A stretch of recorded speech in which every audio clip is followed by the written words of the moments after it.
Thank you all for coming out to DevTO. Today is our first event of our 5th year here in Toronto. If you are looking to speak at any of our events or need to reach any one of us in terms of questions, feedback, you want to present, or you're looking for jobs in the city, please feel free to reach to any one of these folks here. And you can email us your presentations, brief description to talks@devto.ca. The hashtag for the evening is #DevTO, so any of your tweets, please include that in your tweet. We do have a code of conduct, and it's in effect starting now, and before actually. But basically, don't get drunk, be nice to everybody, and we're all going to be happy. If you need to read the whole thing, it's on devto.ca/coc, and what we expect from everybody, including our speakers, sponsors, and attendees. The mailing list is available at devto.ca. That's where we sign up. That's where we send out news, discount codes, and other things happening in the city. So feel free to register there. The tickets launch on the first Monday of every month. So next week on Monday will be the tickets for the next event. And then here are all the links for future events, videos, presentations, and our Twitter accounts. We're going to get started with our sponsors. First up, Creative Niche, our recruiting partners this evening. And we have Kimmy here who's going to tell us about Creative Niche. Hi everyone. Yes, my name is Kimmy Abdullah, and I am the Director of Marketing Operations at Creative Niche. How many people have heard of Creative Niche before? Awesome, yeah. So as you know then, we're the world's greatest creative and digital recruitment agency.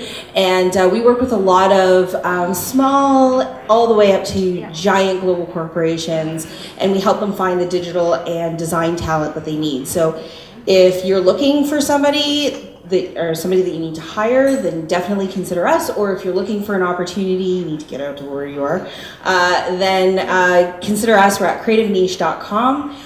We also just released our Talent Forecast 2016. So if you're really interested in knowing what the trends are, the hiring trends across the industry, I highly recommend you download it. It's really, really great. We talked with a lot of industry experts to put all of this together. So you can download that at creativeniche.com.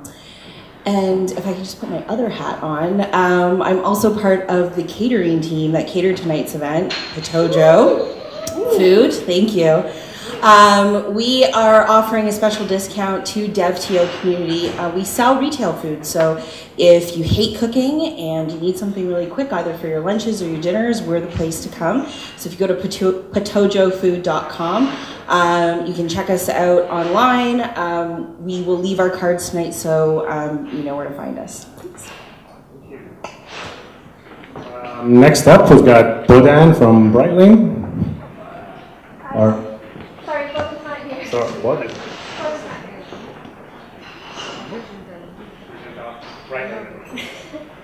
Hi guys, I'm a web developer at Mercatus, and my name is Kelly. Mercatus has been a long-time sponsor of DevTO, and we are essentially Shopify for grocers. So we do a lot of grocery e-commerce. So large sites like PriceChopper.com, we handle their whole online experience.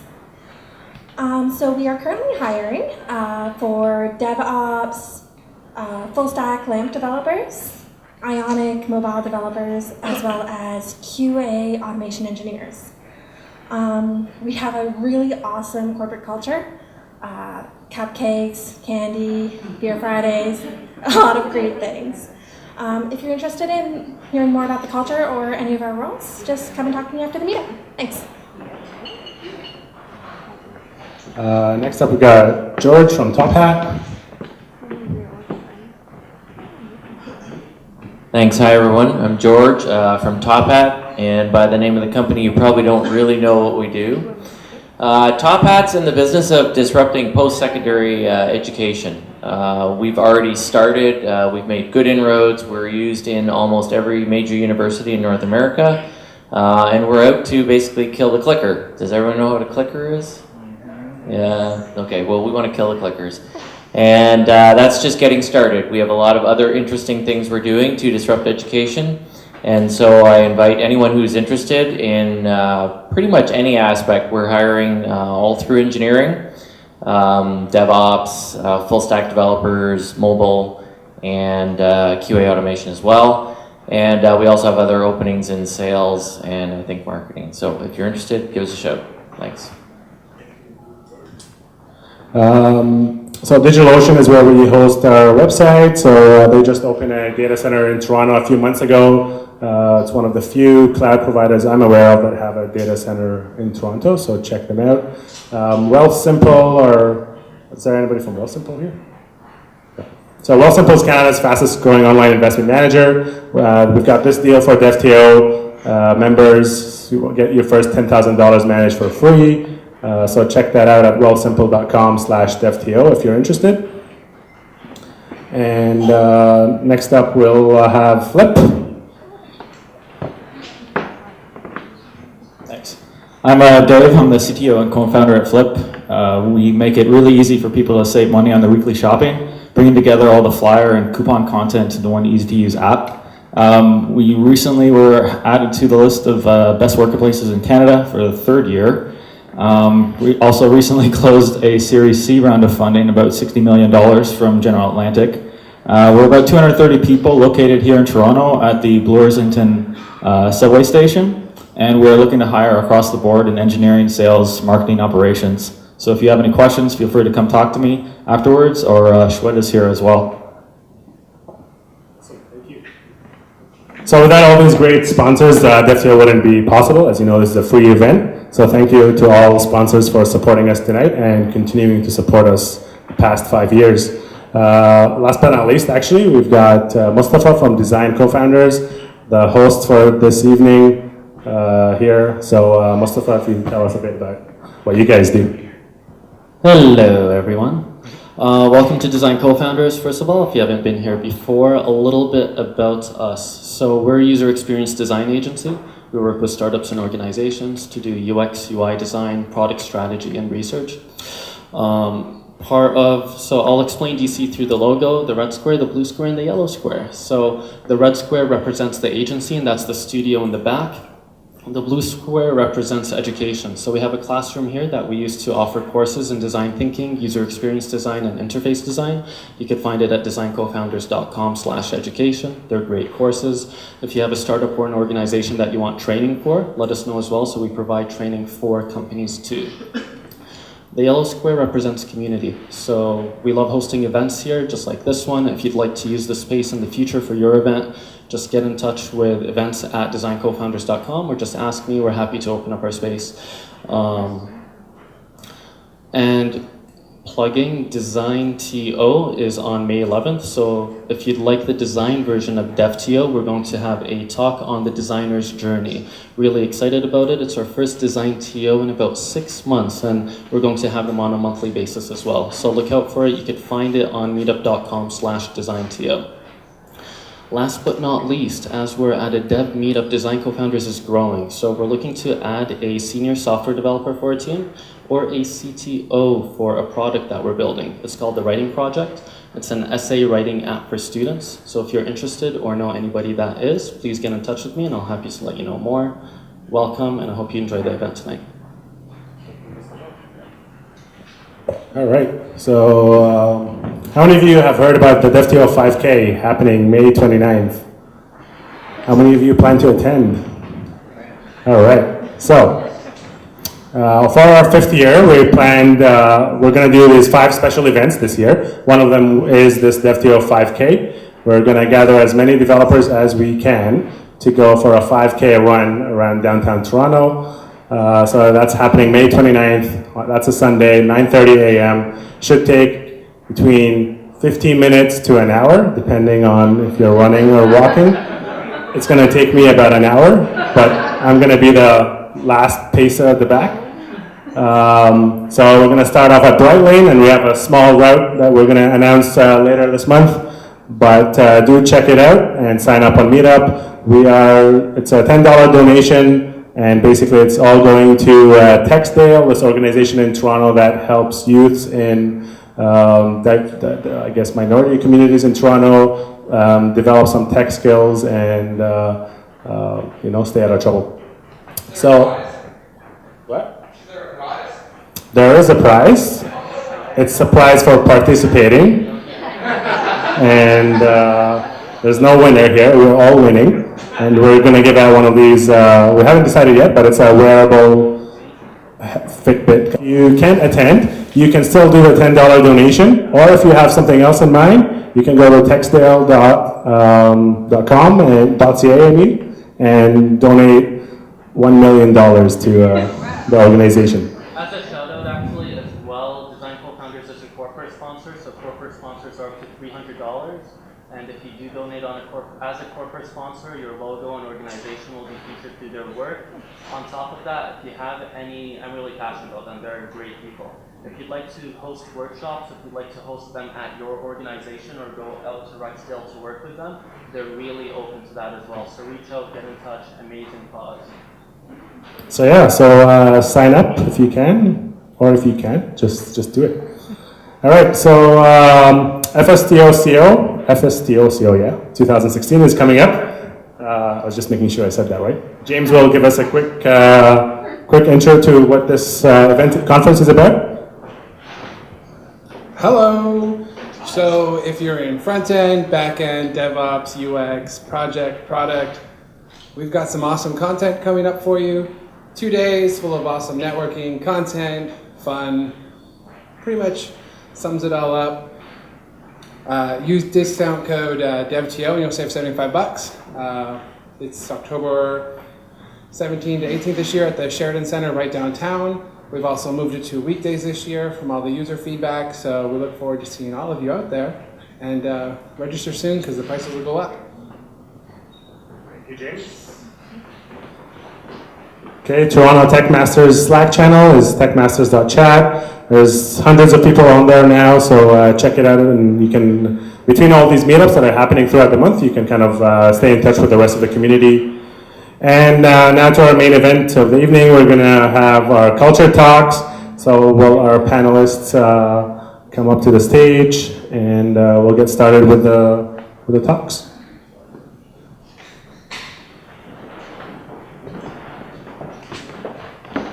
We'll do a quick round of intros from everybody.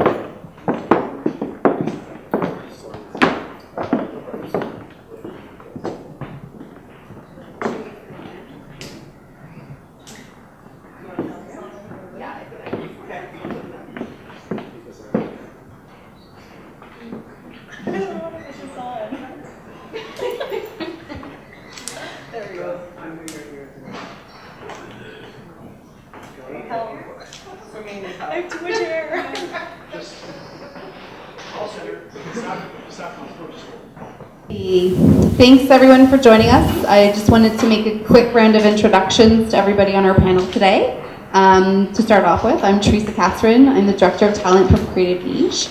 And we're thrilled to be talking about culture and diversity today. There's really hot topics, and I think a really important area of concern for a lot of employers, especially in the city where a lot of talent are really highly sought after, especially in the digital space. So I just wanted to quickly introduce our panelists today. Sorry, a little bit too close. First we have Abri Francis. She's a Senior Talent Manager at Wrangle.io. And then we have Maria Cartagena, Vice President, Human Resources at IntelliResponse Systems. And then we have Marlena, who is the co-founder and CEO of Forte. And then we have Warren Gedge, CTO at Resolver Inc. And last but not least, we have Dave Meyer, CTO and co-founder of Flip. So thanks everyone again for joining us, and we just want to kind of maybe jump right into the conversation. So I really wanted to start the conversation actually by asking what is workplace culture and what does it include? Because I think that everybody talks about culture, but but not necessarily everybody understands what culture really is. So maybe we can start with you, Avery. We'll talk about workplace culture. What is it? Okay, so for me, workplace culture isn't necessarily like a concept in the sense that it's something that's linear, and like it's not something that is, you know, as it is. I think it's something that evolves and grows with time and as people join the company, and I think it's definitely something that's more of a goal. So for us at Wrangle.io, for example, we define it by 3 pillars. So MET, so mission, empowerment, and then as well as transparency. So we look at those 3 things and how they collectively work together, and how that influences the way that we kind of operate as an organization from the top down, and then also how like people feel on a day-to-day basis while they're working with us. So, you know, do they connect with the mission that we have as an organization, and do they identify with it, and are they passionate about it, are they excited about it? And then from an empowerment perspective is like, do they feel empowered on a daily basis with what they're doing, the work they're doing, and with the impact that they're potentially making within the team? And then transparency is a huge one, and I think that traditionally it wasn't necessarily available to people at corporate organizations, and at larger organizations you don't necessarily see a lot of this. But the good thing about working at Wrangle.io, or even in some cases like smaller startups, or even, you know, just progressive, you know, thinking companies, you have the opportunity to like actually understand what's going on from a business perspective and be in tune with that, and to kind of be a part of those conversations. So a way that we support that at Wrangle.io, I don't want to obviously cover the huge topic, we have a lot of time today, but we have guilds for a lot of different topics and conversations within the organization. So we have Caroline, who's here today, and we have a women in tech guild, also diversity guild, and everyone's involved. Everyone who wants to be involved is involved in that guild, and they have a voice within that guild, and you can really make an impact and influence change within that guild. And we have a lot of other guilds that help to support that type of transparency within the organization. So that's how I define culture. Great. So maybe we can get someone like a different perspective. Maybe Dave over on that end. We can find out from you, what does culture mean, and what does it include for your organization? Sure. I mean, the way I look at it is it's the way that your team and your company operates. There's kind of an unspoken set of rules that you'll operate by, and it's something that at Flip, how myself and my co-founders started working, it kind of evolved, and we basically took a look at how we function, how we operate, how we work together, and then we're able to distill that into how we actually train our employees in terms of how we operate. So we have like a culture of freedom and responsibility, where we want to entrust the people that are working with us with, we're hiring for the skills that they have, and we want to be able to trust that they're going to execute, but also make sure that they're going to be accountable for the things that they do. So not micromanaging and saying, okay, you do this, this, this, and this, but being able to give them that freedom and really empower them, as you mentioned. But also looking at how you operate in some kind of specific scenario. So how you run meetings and how you would debate things. One of the things that's really important to us is making sure that we, as a team, come to the best decision possible for the company. And you can only get to that through active debate and working things out with the team, and making sure that you know that when you're putting your ideas forward, that they're going to be challenged, not because it's kind of the default way, but we want to make sure that whatever decisions that we make, especially like the really important level 1 decisions that are going to decide the future of the company, we want to make sure that those are well thought out, and we look at it from every angle. Okay, great. So, I mean, there is this thing called culture, but how do you go about defining what it is? Like, Warren, maybe you can talk a little bit about how you define culture in your own organization. Well, to me, culture is part of who you are in an organization and what you want to do. And whether that's empower, or whether that's remote work or work home, or what kind of structure that is, the culture is a set of values set out by the founders or by the people running it, or by the CEO or the executive level, this is what they want people to do, or they want people to follow, and they want everyone to be part of the same team. Cultures go back into sports or go back into other things, and it's not necessarily vertical or area specific, but more about that company itself and what it wants to achieve. Now, as for defining a culture within, I think it depends on where the organization is and its structure. If you're talking about building a culture, then I would very much do what he was saying. And I think pretty much the founders or the people who are starting it sit down and assess what they value and what they agree with and disagree with, and set together principles for that. If you're bringing companies together, well, then you mix that up a little bit differently. But it's a fact of who you are as an organization and how you want people to, what you want them to follow or believe in. Okay. In some organizations, obviously, there's acquisitions. Maria, maybe you can talk a little bit about how do you go about defining a culture when perhaps two different organizations with two different cultures come together? It's interesting because we're sort of in the process of that now, and Teleresponse is no longer at this point. April 1st, we're now 24/7 Customer Canada Inc. So, we were a small 50-man company when I started.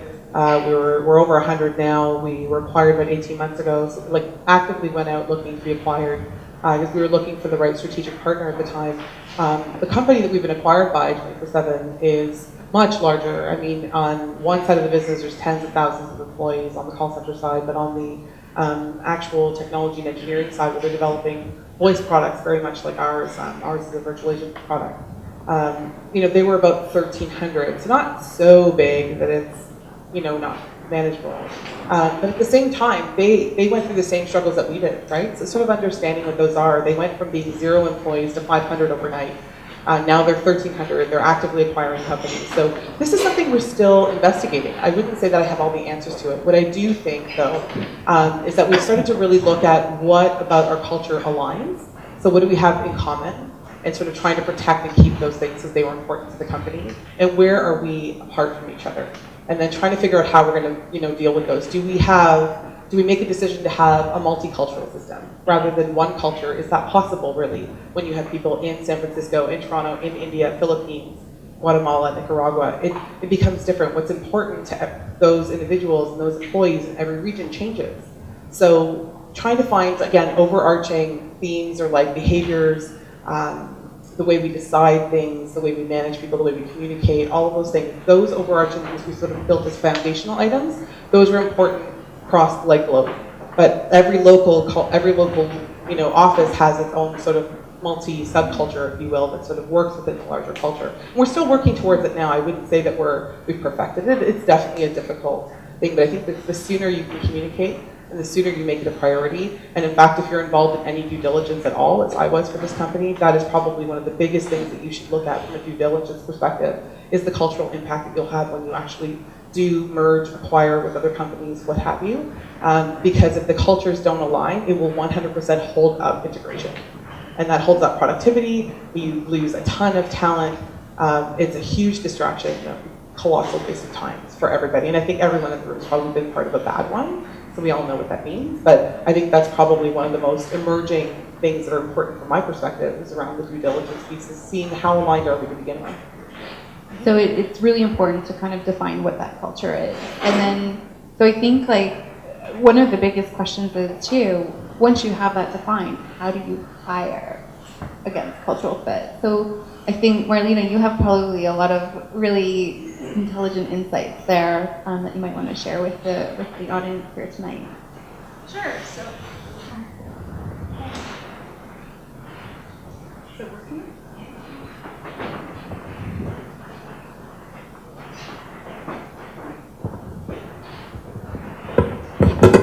Oh, it's not working.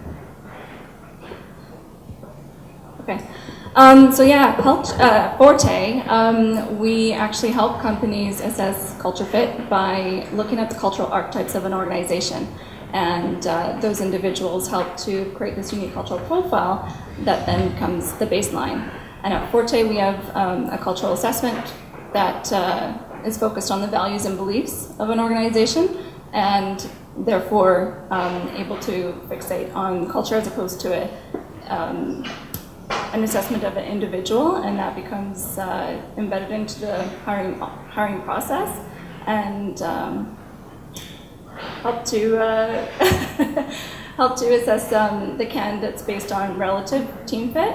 And of course, like you said, Avery, culture is dynamic, and over time that changes, and that's important to assess and maintain internally, as well as look for ways to improve and hire for culture fit externally. What about maybe someone else? Dave, how do you hire for cultural fit? Well, a lot of it starts even before you interview somebody. I mean, it's like you need to understand what your culture is and what it really means, and distill that, because that's also going to be part of conversations that you have with people when you speak to them about Flip or whatever company you're at. Then you go through the interview process, and you're really tailoring the interview process to look for those qualities that you're looking for. So you're going to come up with a set of questions that you're going to ask, and you want to standardize that set of questions so that every time you ask, you're able to compare the results across candidates. So being able to, for example, we test for humility. So we'll have questions, and we'll be looking for specific language that candidates use about, when they worked as part of a team, and they, or when they made mistakes, and being able to admit that they made mistakes. So those are some of the ways that we do that. Okay, great. So, I mean, you have this culture, you hire for it, and then so you're bringing in different people on board. Either for your organization, you guys are going through a lot of growth right now. How do you assess and monitor that culture? So there's lots of ways. There's really interesting tools out there that actually help you to do this. So Tiny Pulse or Tiny HR, is one where you can do that, as well as Culture Amp. So that's a plug for you guys. If anyone here works there, that was free. I'm kidding. It's a terrible joke. But that's a good way to assess it. But also just like monitoring it. I think that from Roop, who's the VP of HR and talent over at Wrangle with me, he's here today as well. And the way that we work is, I think that we're definitely more so focused on the employee experience and the human side of human resources. So checking in with people, having conversations with people, because I think that everyone's individual experience is going to be different when they join an organization. And I think that an interesting point to kind of hiring for culture fit is really truly to understanding what people want from the very beginning of the interview process. So whenever myself or Rube sit down and speak with a potential candidate, we ask them if you were to package up and build your dream job, your ideal role, what would it look like?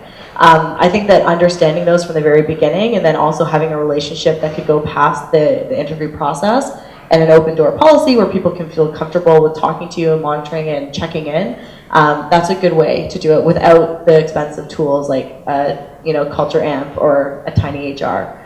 Because I think that the human side of things is a really good way of going about it and just having an open conversation. So that's a way that we. You don't use any software technology right now? I have used in the past. We have, but right now we're currently not doing so. Something that we are and have looked into. Not sure necessarily where that will net out just yet. And so maybe Marlena, you can talk a little bit about some of the technology and software and how you think that is really important to continue to assess and monitor culture.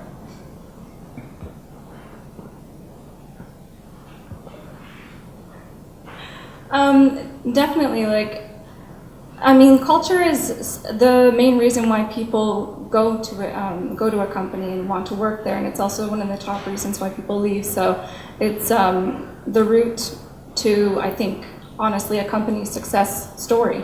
And assessing it and having a pulse on it is really important. And to Avery's point, they invest a lot of time trying to assess and make sure they do bring in a lot of, someone that is a culture fit for the company. But unless you have, it's really great to have a data-driven approach or a way to objectively measure that. And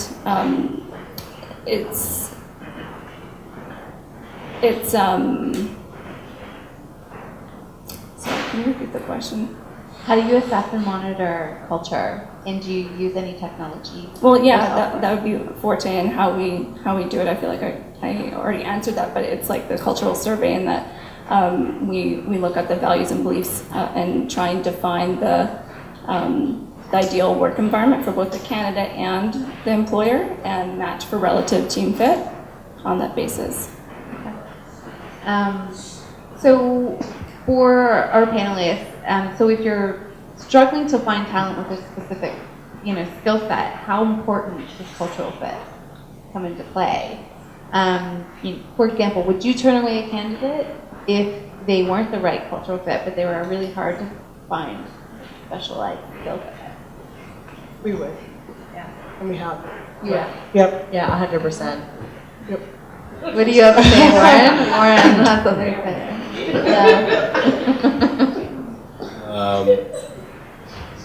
Well, for me, a resume gets you to the door, but it doesn't get you the job. The job part gets from telling your life story and figuring out what kind of person you are and whether you have the humility and all the other pieces. Now, if somebody's not a right fit, like they need to work from home or they need to work slightly differently, if they are impressive enough and they do, like the team resonates with them, that I think it's never, I don't think you should ever have a locked in culture per se. I don't think it's something you jump on. I think it requires a lot of extra thought. But culture, I think, is ever evolving to some degree. Like companies are changing, life changes, technologies change. There are cores there that should stay relatively solid. I agree with a lot of the points people have said, but they will change. 15 years ago, people didn't work from home, and culture's changed. Now you have mixed, straight home. You have every kit and caboodle out there. I've had people take trips down to South America for a month and work out of the mountains. Like it's not a.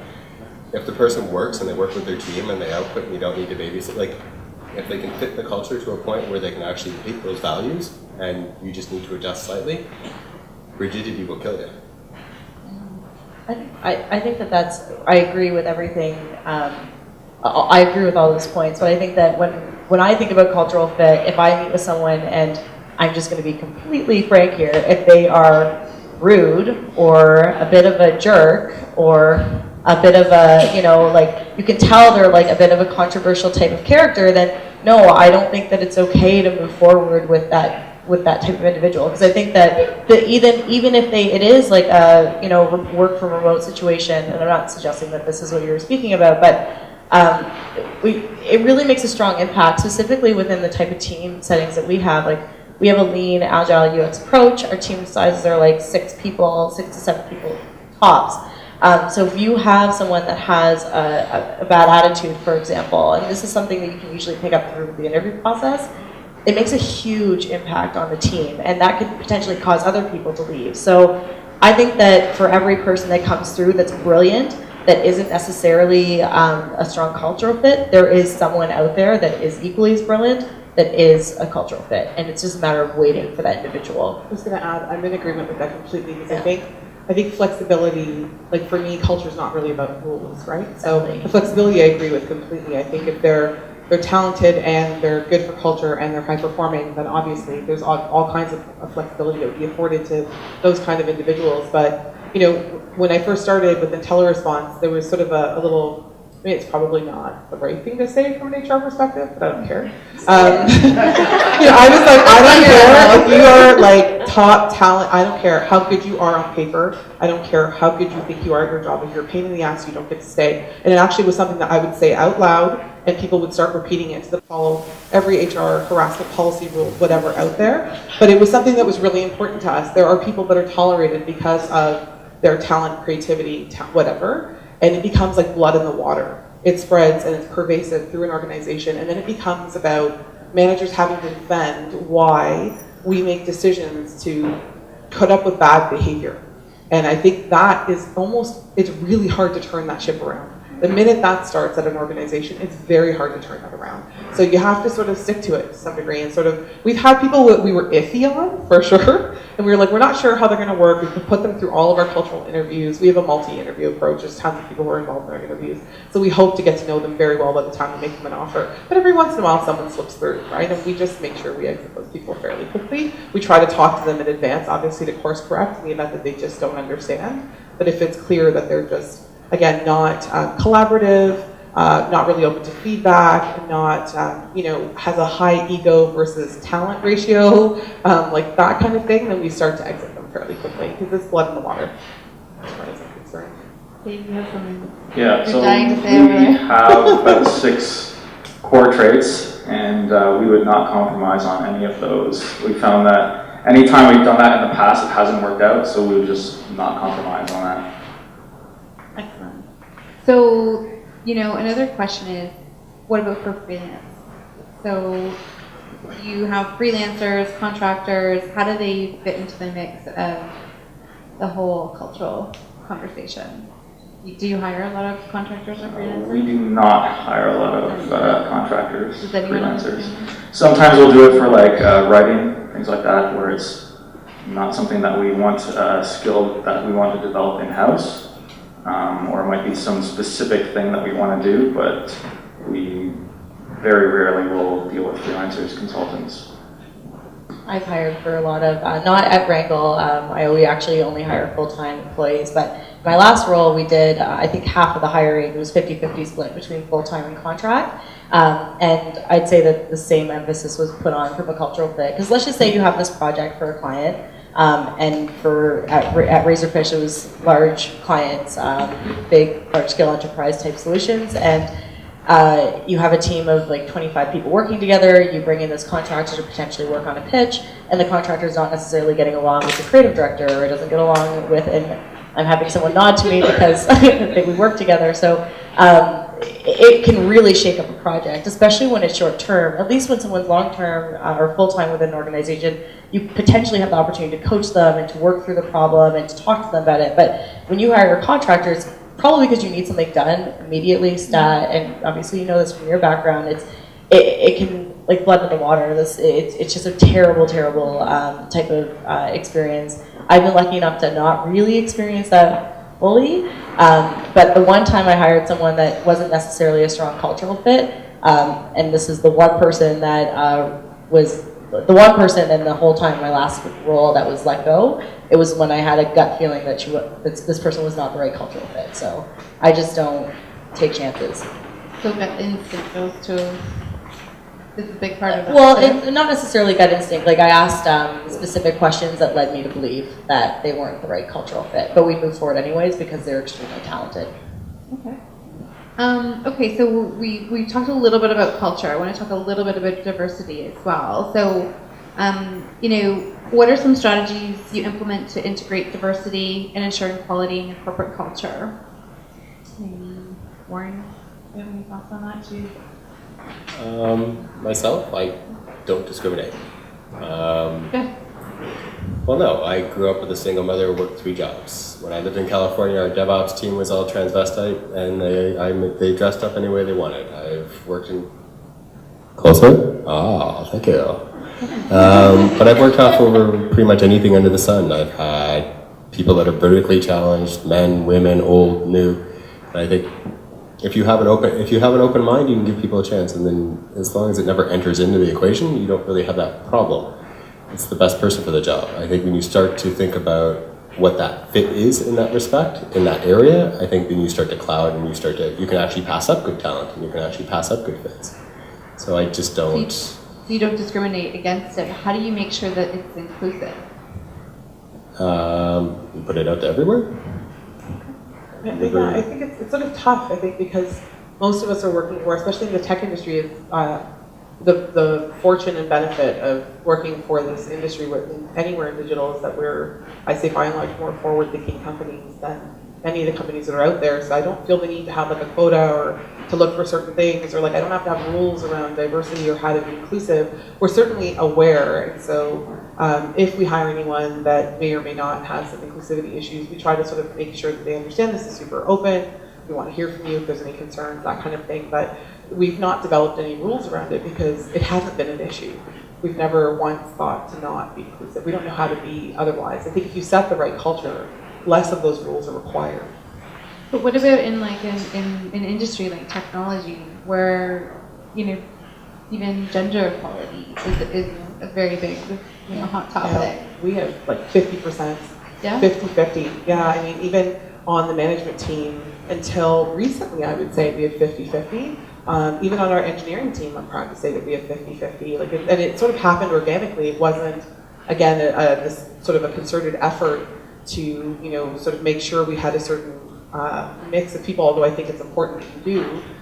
It just sort of happened. We have lots of new Canadians. We don't discriminate against whether or not they have Canadian work experience and like all that kind of stuff. We look for talent. We look for the right talent, and we look for culture fit. And if they fulfill all of those buckets, then anything else doesn't matter. We'll make it work. Okay. Yes, I do. I have something to say. So when it comes to diversity and inclusion, I think that we have a guild that's focused on this internally, and I think that right now, I don't think that we're perfect, but we're definitely making some really great strides towards getting ourselves there as an organization. But I think that an interesting thing with inclusion and diversity is that, typically speaking, is that you kind of look at it in the sense of, like, oh, you know, like I'm open-minded, like I'm very open-minded in the way that I approach, you know, like being biracial and everything. I've always been very open-minded with the way I pursue like everything in life, and I don't necessarily operate on biases. But it's interesting like how we can operate on biases without actually knowing, and not necessarily with it not being intentional. And from like a recruiting perspective, and just from hiring and generating like a talent pool, when you're not necessarily reaching out to these groups, like for example, like collaborating with Heather Payne over at HackerU, who hired like 50% of the people, more than 50% of the people that are going through her courses are actually women. When you're not going to Black girls who code, or if you're not going to, you know, different pockets of like different minorities within tech, you're not going to attract these talents. So if you think that you're always hiring the best person for the role, that's great, but how if they're not in that group of individuals that you've reached out to, or that group of individuals that directly applied for your jobs?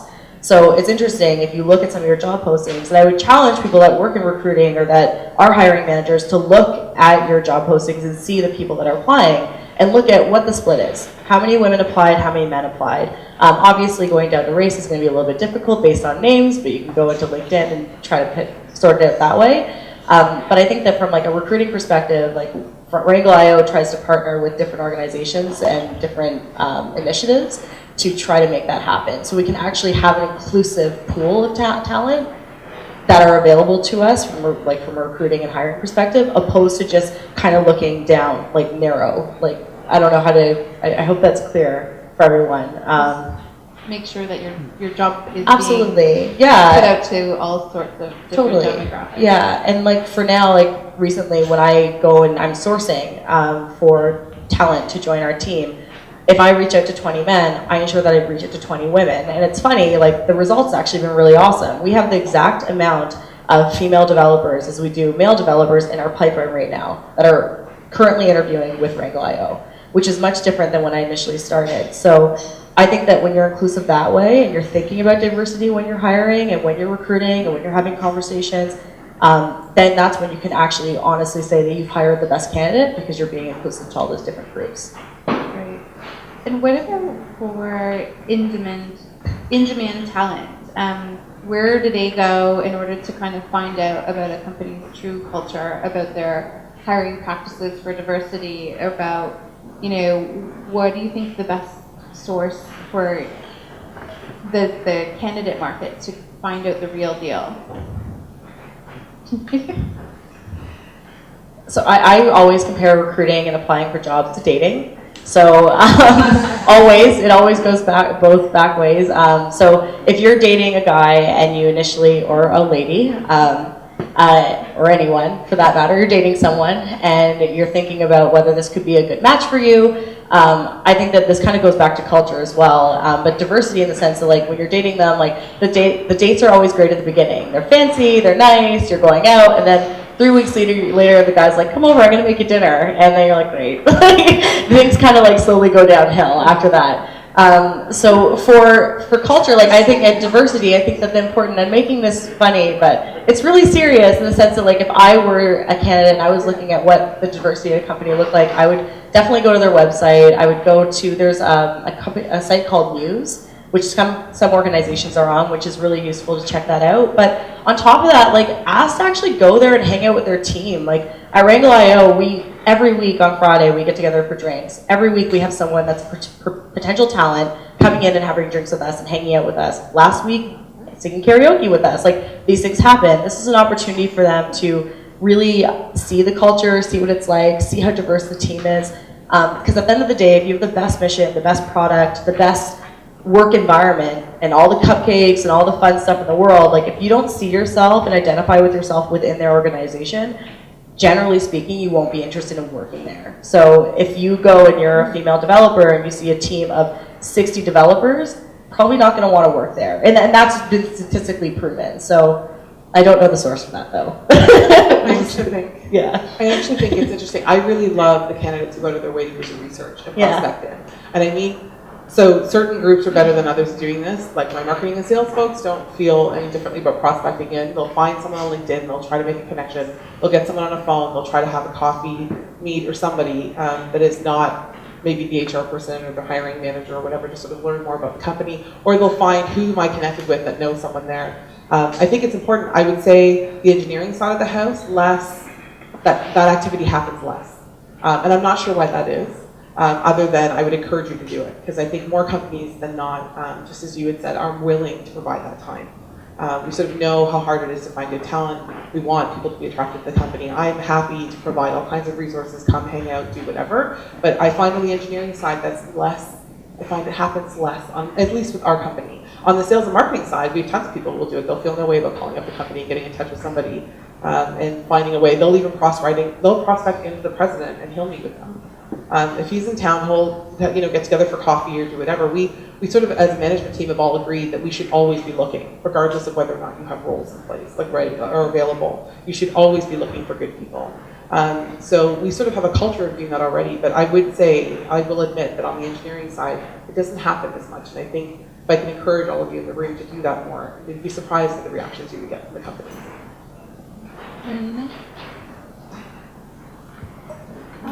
So I really wanted this job at Toronto Eaton Centre. I was going for a mat leave role, and I went to the point of actually calling the individual that was going on mat leave and asking her, how do I get in? What is the culture like? Who would I be reporting to?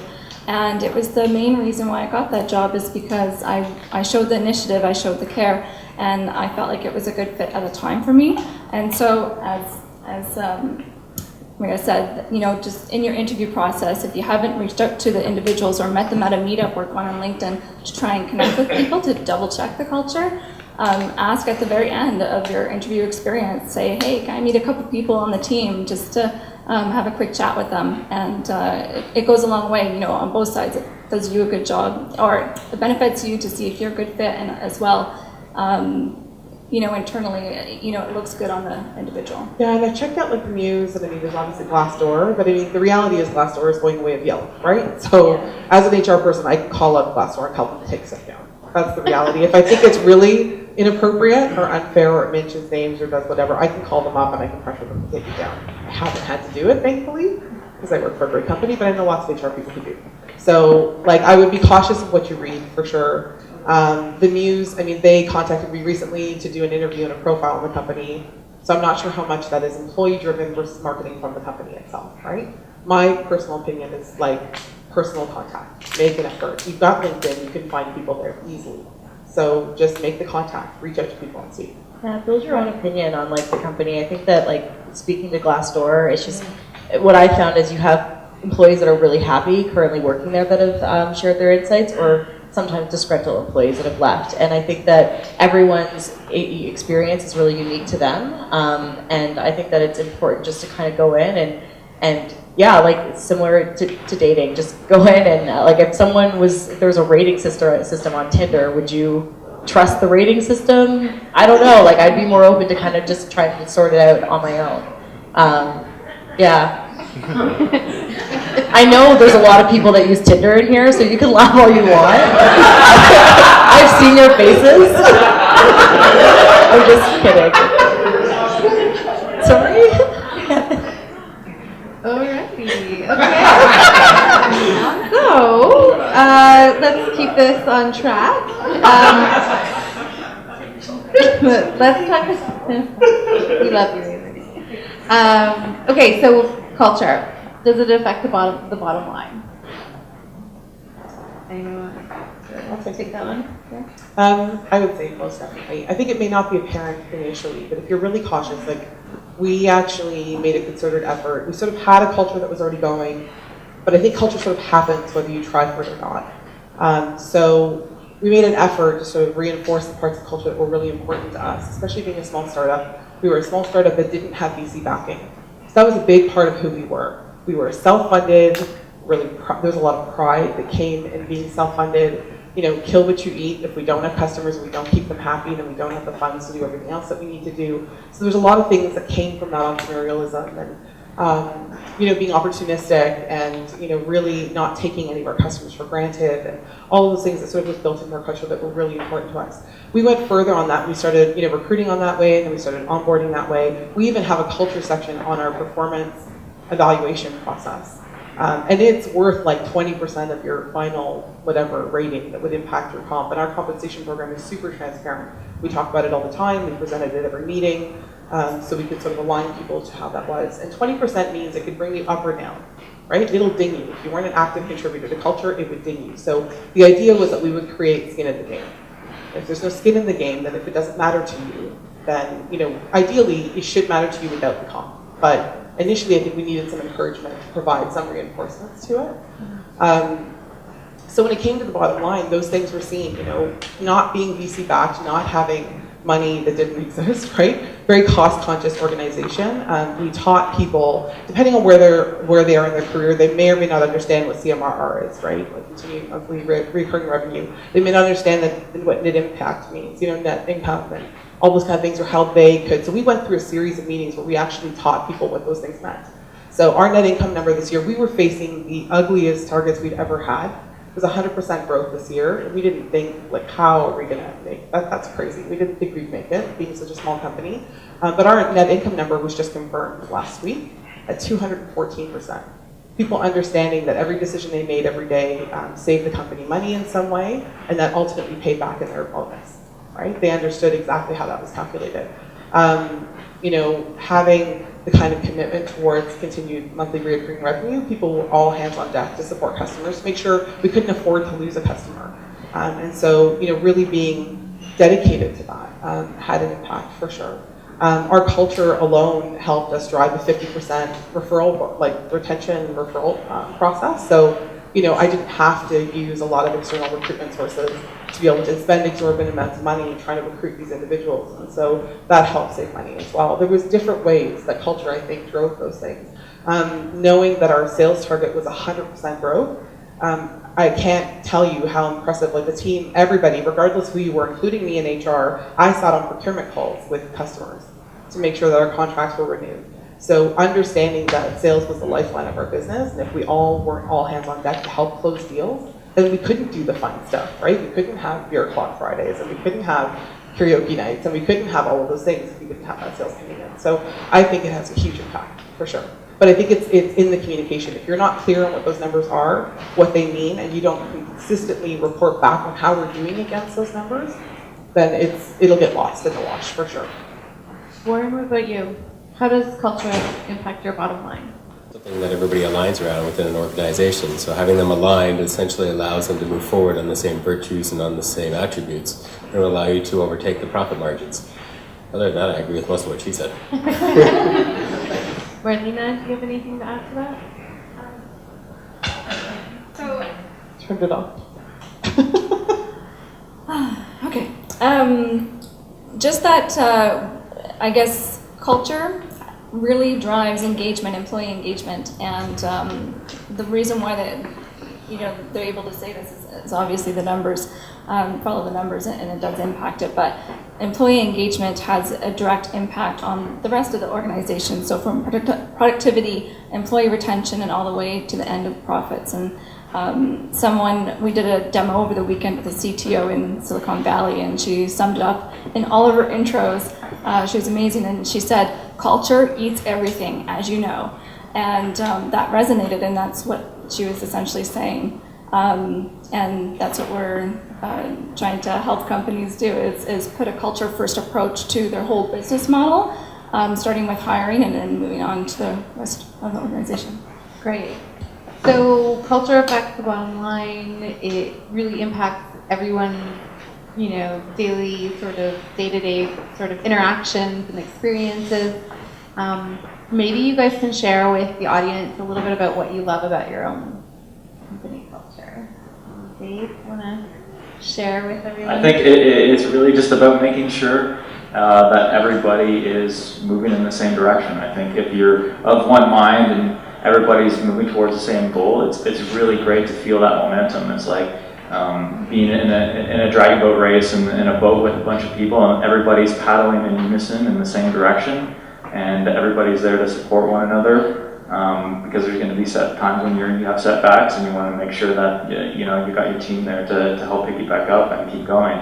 So for me, it's about having that shared mission, everybody moving towards the same goal and working hard to hit that. Great. Anyone else want to share with me a little bit about their culture? Happy to. Yeah, I mean, shared mission for sure. We were all so focused on, we all just really want to be a part of a great company that makes great products. Work with really smart people. I think what I'm most proud of, we've created an organization. I mean, I'm the head of HR, but ultimately, a lot of my work is sort of not your typical, I guess, what you see at HR at other companies, right? We have almost no policies in place, like almost none. I have only the policies in place that I need to so that I can say on a procurement contract and an RFP that we actually, in fact, do these things. That's all I do. It's less about policing, it's less about all those things. We made a very concerted decision early on that we didn't want to manage to the lowest common denominator. Most of those policies are written to protect, sort of bad behaviors you think are going to happen that usually only happen with about 2% of the population anyway. So we effectively, my pain in the ass rule, we exit those people. And then we stick to those who want good things for the company and for themselves. So I think that's the most proud of. Like I can honestly say from a management perspective, from a staff perspective, if you were to ask around, they'll tell you that we'll do the right thing. There's a trust, an inherent trust, that we would do the right thing without needing a policy to tell me what the rule is for that. So that includes things like not having a sick time policy. I don't care if your kid's sick, your dog's sick, your parent's sick. Like I don't care. Like everyone has a connectivity from home. You know what you're required to deliver. Like everyone's treated like an adult. And I think that was sort of the strongest thing that came out of our culture in the last 2 years, and things that people hold on to most dear now that we've been acquired. That's the stuff they don't want to lose, right? I don't have a bereavement policy. I don't care if you happen to be closer to your neighbor than your parent and they passed away and you need more time, then take that time. Those are the kind of things, I don't want to have to define those things. I don't think it's necessary. So I think that's the part that I'm most proud of, is that we were not at all a rules-driven approach. It was about doing the right thing and being reasonable, and in return, people were responsible in return. And that was great. Even myself, I had my mother-in-law pass away a few months ago, and I had to go up to North Bay, but I checked in, I did some work on off times, I tried to do what I could to keep up, never left the team in the lurch, and in return, no one asked me where I was or what I was doing here. Like, no one cared about what day I was coming back, So it's important for us. Warren, what do you love most about your company culture? Well, we're at a turning ground at the moment. We're bringing two cultures together. So I think the best part I like about it is that we are going to go strongly customer focused and essentially empower the customers. And so we are changing all the policies and procedures and the structure of things to go that route. Great. Marlena, do you have anything you want to add? So it's really early days. We're a team of 4, and it's really exciting because, we're trying to practice what we preach and put culture first. But definitely having that shared collective goal and that mission is what's really driving us, and actually having a customer focus to ensuring that we're helping them, and it's really exciting. And just collaboration, supporting each other, and having that passion is really driving us, and that's our culture as it is today. Last but not least, David. So I think there's a lot of things that are really awesome about working with Wrangle and the culture that we've built and are currently continuing to build as we grow. So we grew from 25 to 90 people last year, and we actually are growing we're now at 100, but we're doubling in size by the end of this year. So as you can imagine, there's a lot of new faces coming in on a weekly basis. So I love that because I'm a part of the recruiting team, obviously. And a lot of those faces are people that I randomly reached out to on LinkedIn or people I've worked with in the past. So I'm building a culture of really, really awesome people alongside the rest of the team that's helping to contribute to that. But similar to what Maria was saying, we don't have this police type environment. It's definitely, it's a freedom versus structure type of environment. So we don't have any policies. When you mentioned that, Rube kind of looked at me and like gave me a nod because he's our VP of HR and also stands by a lot of those types of would agree with a lot of things that you were saying as well. So I just think that people are really empowered with the work that we're doing and with the environment that we're working in. It comes from the top down. I saw my CEO sing Purple Rain by Prince last week on Friday after a few drinks and everything. Like you just can't really beat that. And I was singing Aladdin with one of my design coworkers that I haven't really had a lot of conversations with, but we truly connected when we were doing that. Can't even look him in the eyes anymore, to be honest. It was so intense. So I think that that's what I really enjoy about the culture at Wrangle. It's just a really fun, geeky, open type of culture with really, really smart, like extremely smart people. I'm learning something new every day. And I think that one of the main reasons why I moved to Wrangle is because I was interested in the learning and growth opportunities, and it's constant. So we invest a lot of time and money and resources into developing our people. We hire really, really smart people from the get-go. We don't hire average talent and try to coach them up to being great. We hire great people from the very beginning and build on them and try to develop them to be even better than when they initially came to join us. So everything from like hack nights to Wrangle University and lunch and learns every Friday and going to conferences and speaking at conferences all over the world. It's just a huge, an awesome culture of learning and developing. And I think that what I can take away is that I know that I'll never go into work and not learn something that day. And I think that that's really important in our industry because it's so easy to fall into a role or into a job where you're not growing or where you're not learning. And it couldn't be worse than that, to be honest, just being stagnant somewhere. Okay, thank you everyone. I just wanted, before we kind of wrap things up, I wanted to make sure that we opened up the floor to questions for our panelists. If anyone has any questions, if you have a question for a specific panelist, please feel free to address it to a panelist. Do we need a mic that's floating out there? Or? Do we have a mic? Is there a mic? Do you have a mic?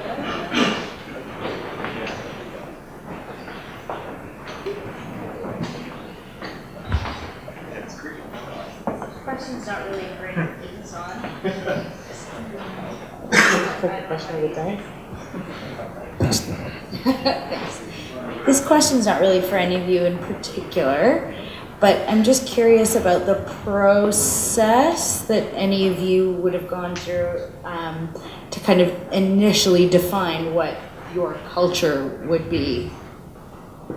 Like, maybe it was really just having conversations, and it wasn't like an overnight thing. It was something that we did over a couple of months, where it was like, okay, just brainstorm what are things that we value, and then look at, okay, what are really the core ones? Because you can come up with a huge list of stuff, but really, what are the most important things? So it's something that evolved over a bunch of meetings over 12 months. And then did you distill that down to something and then distribute it to your company? How did you? So we did that fairly early on. I think when we were maybe around 30 or so people. It was really a tool that we would use as part of our recruiting process to help us identify talent. And if you don't know what you're looking for, it's really hard to find those people, right? So it was really just something that we came up with, and it's also we're continuously iterating on and refining the messaging around it as well. But yeah, it was something that basically we developed to help with recruiting and be able to evaluate and make sure that anybody that we bring onto the team kind of fits in, and make sure that we maintain that core. And is there a feedback loop back with your teams that kind of ensures that the people that you hire are continuously aligned to that? Or? Yeah, so one of the, I think we talked about earlier was like, how do you kind of reinforce that culture and make sure that it stays that way? It requires vigilance. We focus on a lot of our coaches, so we make sure that they are equipped with things that they need in order to have difficult conversations. If somebody's not performing well, how do you address that, right? How do you deal with different scenarios? And really, it's like kind of taking it case by case sometimes. It's like, okay, this is the situation you're in. You work with your coach to try and resolve it, and use the sort of core traits and the culture principles that we have to come up with what is the right solution based on what our principles are and what we want to do.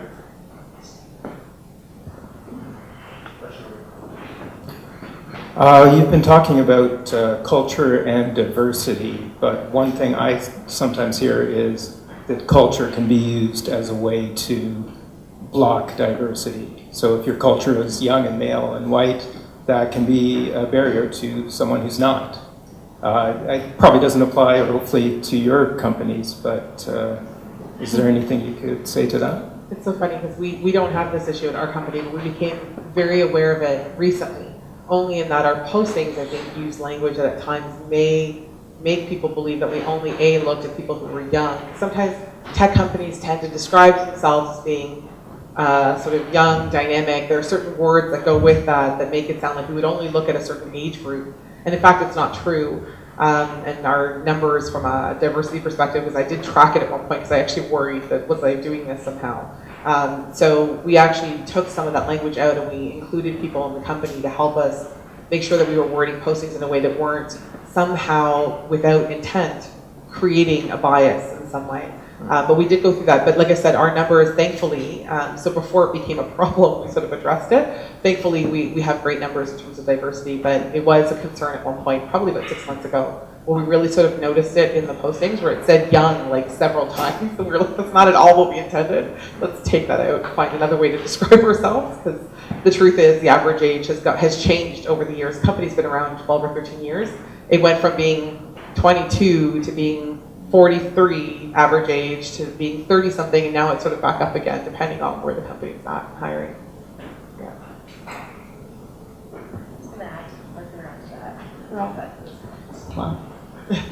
Hi there. Question about leadership and coaching. I think you mentioned about coaching. How do you ensure that your leaders, your coaches in your organization, however they're applicable, how do they ensure that they're bringing in the right culture fit? How do you develop them, their capability to do that? Sure. So, I mean, for us, we have a one-on-one process. So part of it is we have assets that we use to help kind of using like some books that we really like, provide reading material and things like that. But through the one-on-one process is really where those kind of conversations come to life. It's like, okay, these are the principles, but this is how you apply those principles coming up in the day-to-day situations that you might be involved in. So through one-on-ones, but also we call it management by walking around, where you're just really kind of going through the office, observing how people are doing things, asking questions about what they're working on, and, you know, do they know what impact it is that the piece of software that they're writing has on the rest of the company, and making sure that they understand what the overall impact is. So those are some of the ways that we do that.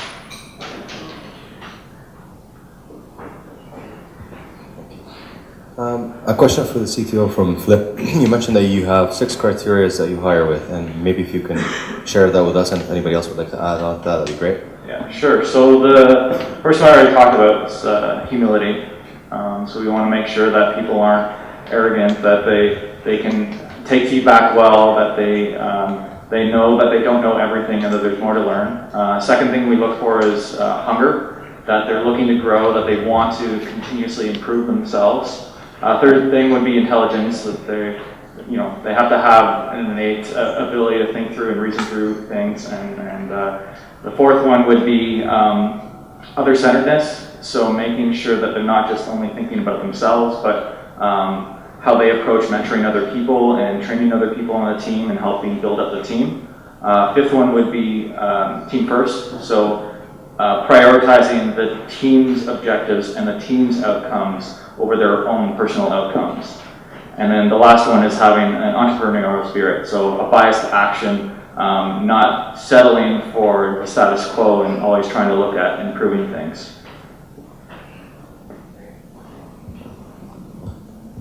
Does anybody else want to add something? Right, thanks very much. It was great listening to you, and I had a sense that you have a lot of international experience up there on the stage.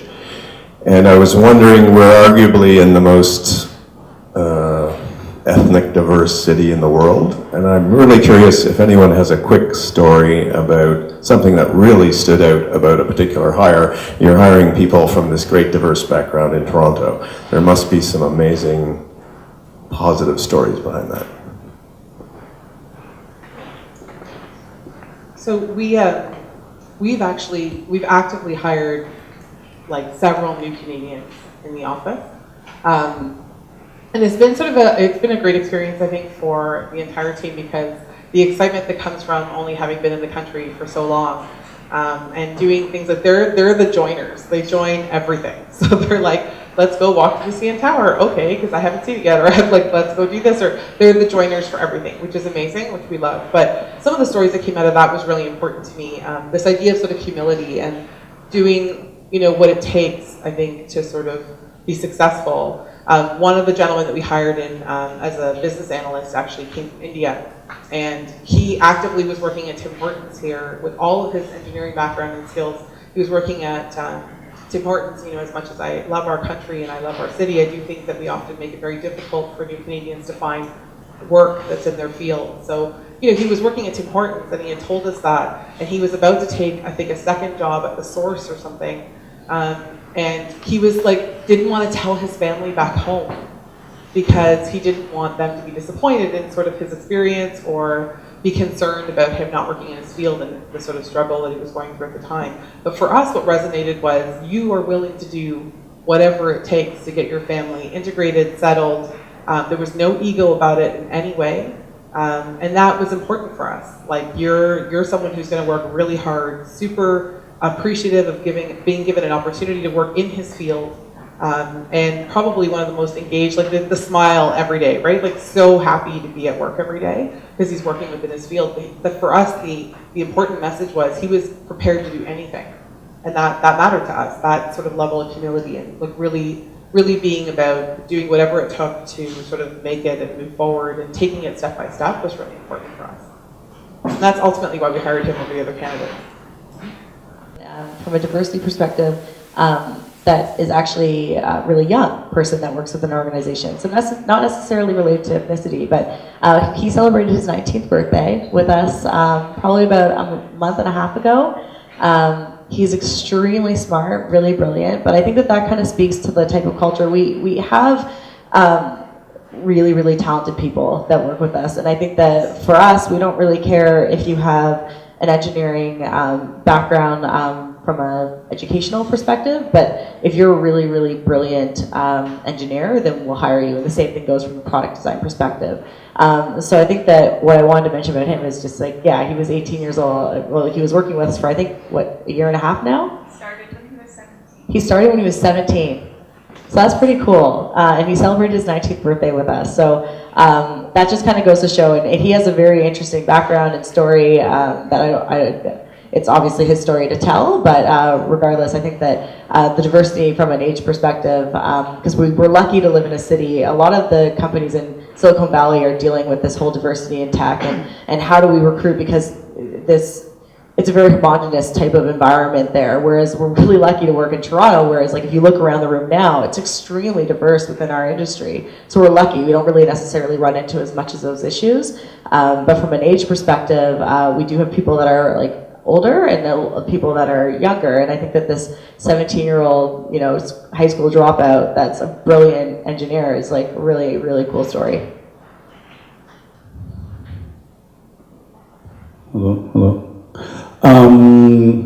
So I have some bad news. This potentially might be the last question, so I'm sorry for everyone waiting.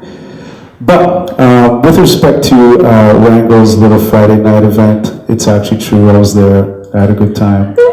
Yeah. I actually wanted to sing Madonna, but you didn't have Lucky Star, so I was kind of upset. But now back to something serious. Culture, diversity, and my question is going to lead into his. For everyone on the panel, what do you have to say about a study that was published a few months back, and by the University of Toronto, where they said that 40% of minority applicants went through a resume whitening. Yeah. So they would change their names so it didn't sound like XYZ. You know, it would be like James Smith and whatnot. So when you have as many as 40% of your applicants doing this, how do you comfort them and let them know that they don't have to? I'm aware of that study, and I was really interested by it. So my mom worked in recruiting for 25 years, and then I was somehow just ended up working in talent and employee experience as well. My mom gave me the name Avery Brooks for a specific reason, and it wasn't because I was named after the black guy on Star Trek. I'm just going to come out and say it. My dad was his favorite guy. So Avery Brooks, that's his the actor that was on it. But my mom actually named me that because it was a unisex name, and my mom was like, I don't want you to be discriminated against in the future because people are going to look at your resume and not hire you because if your name is Kathy, for example, or Emily, they're going to know you're a woman. And it's interesting because it kind of plays into what you're talking about. I haven't had a conversation at work with candidates, but I have coached people around this. And specifically in my beginning stages of my career working in general labor and customer service recruiting, working at Apple One Employment Services in Brampton, a lot of newcomers coming to Canada and knowingly being discriminated against, unfortunately, while applying for jobs and everything. My suggestion would, if someone doesn't hire you, and I'm just going to be honest, because you have a name that isn't like John Smith, then you probably don't want to work for that company anyways. Yeah. And that's... No, I know. And the challenge is those people still need to work, right? Yeah, absolutely. If they need to get a job. It's a problem. I mean, I feel like it's like in this day and age, it's kind of absurd to me that this is still happening. But I do believe that it's happening. Thankfully, I mean, I know as much as it's not an answer to your question, I think that it's very important for everyone to insist on working for companies that have certain values that are ingrained. And for me, that's been a big thing, right? I've been in HR for 20 years. I won't work for people, I just won't do it. For people who operate that way. And I'm quite blatant about it. I tell people in interviews, if you don't want to hear what I have to say, I'm super honest all the time. I don't know how to not be honest. If you don't like what I have to say, or if you have challenges with whatever, or you only have one woman on your management team, those kind of less progressive thinking, then I'm not the person you want to hire. Or alternatively, you hire me so that I can disrupt it. But because sometimes those companies need people like us more, right? Yeah. We need to infiltrate, totally take it apart. Because in this day and age, it's ridiculous that that's happening. But I don't know if I can offer those people a solution. I think research is key. Finding companies that actively make an effort, and I don't mean the marketing effort on their website, right? The cultural diversity numbers that are out there and all of those things, because sometimes it is sort of a marketing thing. You really want to get to know people who work there, find out who these people are that you're working for, and try to target those companies that are more, diversity friendly. And like I said, and if it's part of just who they are rather than something they feel like they have to do, that would make a difference. That would be my only recommendation. It's not helpful because I get that it's a bigger problem that doesn't have a simple solution. Yeah. Okay, last question over here. I think you have an answer over here. I was going to say I would go more industry specific because on the more traditional industries and verticals, I could see people changing their names and I've had a lot of past lives in technology. But I think in the more modern world, in the world of software, Silicon Valley, big cities, things like that, the need to change it is slowly changing away from that. But I think you do have, for lack of a better word, old white boy companies who need to retire. But those companies are also, with those policies and having those old ways, are also seeing their profits tank. So I don't think they will change on their own, but I think money will make them change. Because you have a lot of places in the world like this now where you have a multicultural thing, where you have everybody mixed together, and the old is changing. It just needs more work. Okay, last question. Hi, came a little late, but I got a nice little overview at the end there. I was wondering about diversity in the sense that, because it's always discussed in and of itself, just being diverse, through race or through age, or gender. But I think about how hasn't been discussed in the sense of accessibility or personality or mental illness or, being inspired by that diversity as part of your process and your culture. I haven't heard that conversation very often, and as someone who's trying to do a startup myself, like that's something that I think is missing in tech, because you don't hear that piece, because a lot of tech is using technology for service and understanding people and their needs beyond just, the physical, right? So have you thought about it in your cultures or not? That's definitely something that we've been thinking about at Wrangle from an accessibility standpoint, but specifically to kind of answer your question around, I want to focus on the personality piece of it. So right now we're thinking about, we have a lot of introverts that work within the office. We also have people that are extroverted, but we have a very open office space similar to this that could be disruptive to someone that is more of an introvert opposed to someone like me who's extroverted, who's okay with that type of situation. So we're trying to understand, how can we build an office environment that can help to support those individuals, and that is, and even extending to religious beliefs as well. We've been talking about putting together, we're going to put this in place, a prayer room for people that need that space, or even quiet rooms. So I think that diversity and inclusion extends far past gender, sexuality, and race. Extends to the things that you mentioned, like accessibility. We hired someone recently that needs he needs access to different floors, and luckily we live in I don't live there, I promise. We work in a space that has an elevator private for the 3 floors that we work on, so that makes it easier for him to get from the 6th floor to the 7th floor. I couldn't imagine working in a loft building that didn't necessarily have that available to him, because it would make it much harder for him to move around that way. Yeah. I think for us, it's interesting because I think we could do a better job of this, truthfully.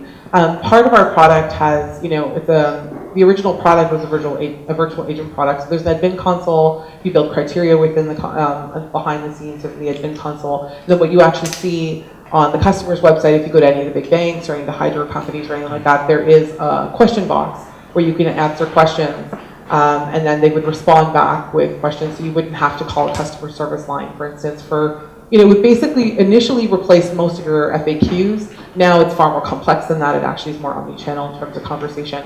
And we've actually been trying to talk to consultants and actually bring some training in-house on how we could help our customers be more accessible. Because the tool exists there, and for a time, we don't create the content, we don't own the content, therefore we're not required on the accessibility piece, and yet it's the right thing to do. And so how could we help our customers actually be more accessible on that side? And it's something that we've been actively having a conversation on. We specifically just moved offices because we've doubled in size.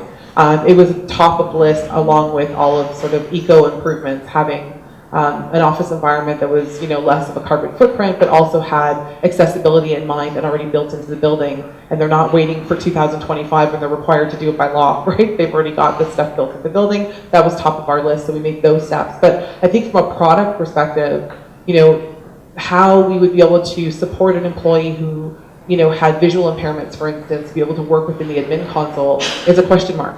We don't actually know yet. So it's become a discussion that's now on the product roadmap with our product managers to figure out, this is a good problem to solve, right? So how do we figure that out? Because it is going to be an issue. We have customers who self-sustain on their product, so they don't use our customer success people to actually maintain that product. They have someone on their end do it. And so, again, we don't know who that employee is. They may need accessibility requirements.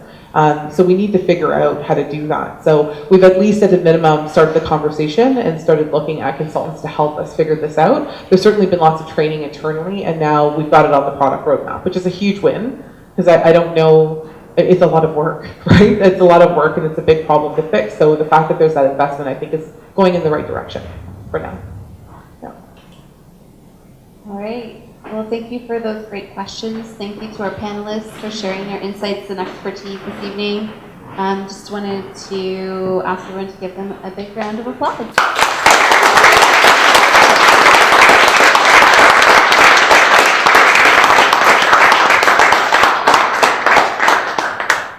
So thank you to our panelists tonight, and thank you everybody for attending. We're still here for the next 45 minutes or so feel free to network and chat. And FYI, thanks for all the tweets online. We've been trending on Twitter for the past hour and a bit. So all this feedback and quotes you've been posting is pretty good and helpful. And thanks to the panelists for sharing your insight. And hope everybody had a good time. And let's have a good 45 minutes, I guess. Thank you.